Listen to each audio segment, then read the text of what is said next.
Halo semuanya, perkenalkan nama saya Inta Ramadhani dengan NIM 23231112. Di sini saya akan jelaskan tentang replikasi DNA dengan mata kuliah bioteknologi dengan dosen pengampu Ibu Firda Azara, SPD MSI. Baiklah, mari kita saksikan. Nah, apa sih itu replikasi DNA? Replikasi DNA adalah proses penggandaan atau penyalinan molekul DNA sehingga dari satu molekul DNA menjadi dua molekul DNA yang identik. Proses ini penting agar saat sel membelah, setiap sel baru mendapatkan informasi genetik yang sama. Adapun tujuan dari replikasi DNA ini, yang pertama menjamin informasi genetik tetap sama pada sel anak, yang kedua persiapan pembelahan sel, mitosis atau meiosis, yang ketiga membantu pertumbuhan, perbaikan dan pergantian sel. Nah, selanjutnya itu ada tempat terjadinya replikasi DNA ini. Replikasi DNA ini ada tipe organismenya. Yang pertama, sel eukariotik, di mana itu pada manusia, hewan, dan tumbuhan. Itu lokasinya terdapat di inti sel atau nukleus, itu juga di mitokondria dan kloroplas. Terus yang kedua ada sel prokariotik atau pada bakteri, itu terjadi di sitoplasma, dimulai dari titik orik atau origin of replication. Baik, selanjutnya kita akan membahas 3 proses tahapan replikasi DNA.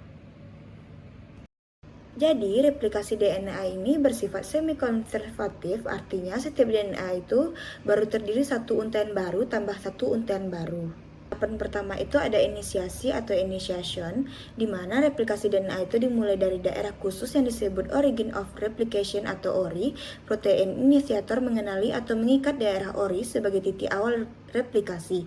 Selanjutnya, enzim helikase membuka heliks pada ganda DNA dengan memutus ikatan hidrogen antar basa nitrogen sehingga terbentuk replication bubble. Setelah DNA terbentuk, B protein, single strand binding protein, menempel pada untaian tunggal untuk mencegah kedua untai DNA menyatu kembali. Pada saat yang sama, topoisomerase atau girase bekerja mengurangi tegangan atau supercoiling yang terjadi di depan garpu replikasi akibat pembukaan DNA. Proses ini menghasilkan replication fork yang menjadi tempat berlangsungnya sintesis DNA baru pada tahapan elongasi. Selanjutnya, tahapan kedua yaitu elongasi. Tahapan elongasi merupakan tahapan pembentukan untai baru DNA.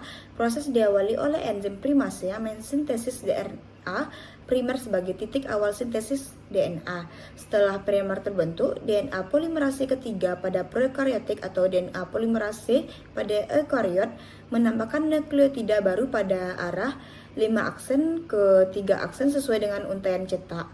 Pada leading strand, sintesis DNA berlangsung secara kontinu mengikuti arah pergerakan garpu replikasi. Sebaliknya pada lagging strand, sintesis berlangsung secara diskontinu sehingga menghasilkan potongan-potongan DNA pendek yang disebut fragmen okazi. Setiap fragmen okazi diawali oleh RNA primer dan akan disambung pada tahapan berikutnya. Baik, untuk tahapan terakhir atau tahapan ketiga yaitu terminasi, di mana terminasi terjadi ketika dua garpu replikasi bertemu atau mencapai daerah terminasi sehingga proses sintesis DNA berhenti.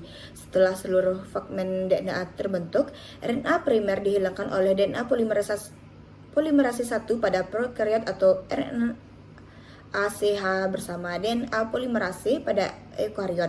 Celah yang ditinggalkan oleh primer kemudian diisi dengan nukleotida DNA yang sesuai. Selanjutnya, enzim DNA ligase menyambungkan semua fragmen DNA yang membentuk ikatan fosfodiester pada tulang punggung gula fosfat DNA. Hasil akhirnya proses replikasi adalah dua molekul DNA baru yang identik dengan DNA induk yang bersifat semi-konservatif, yaitu setiap molekul DNA terdiri dari satu untaian lama dan satu untaian baru. Jadi, untuk materi ini dapat kita simpulkan bahwa replikasi DNA merupakan proses penggandaan materi genetik yang sangat penting bagi kelangsungan hidup organisme. Proses ini terjadi sebelum pembelahan sel untuk memastikan bahwa setiap sel anak memperoleh informasi genetik yang sama dengan sel induknya. Replikasi DNA bersifat semi-konservatif, yaitu setiap molekul DNA yang hasil replikasi terdiri atas satu untai DNA lama dan satu untaian DNA baru. Proses replikasi DNA berlangsung melalui 3 tahap. Yang pertama tahap inisiasi, yang kedua elongasi, yang ketiga terminasi. Pada tahap inisiasi, heliks ganda DNA dibuka oleh enzim helikase sehingga terbentuk garpu replikasi. Pada tahap elongasi, DNA polimerase mensintesis untai DNA baru berdasarkan pasangan basa komplementer. Selanjutnya, pada tahapan terminasi, RNA primer dihilangkan pada fragmen DNA disambungkan oleh DNA ligase sehingga terbentuk 2 untai DNA yang utuh. Meskipun melalui kerjasama berbagai enzim secara terkoordinasi, replikasi DNA menghasilkan 2 molekul baru yang identik dengan DNA induk, sehingga informasi genetik dapat diwariskan secara akurat dari satu generasi sel ke generasi berikutnya. Dengan demikian, replikasi DNA berperan penting dalam pertumbuhan, perbaikan jaringan, dan perluasan sifat makhluk hidup. Baiklah, sekian video dari saya. Apabila ada kesalahan mohon dimaafkan. Saya akhiri. Wassalamualaikum warahmatullahi wabarakatuh.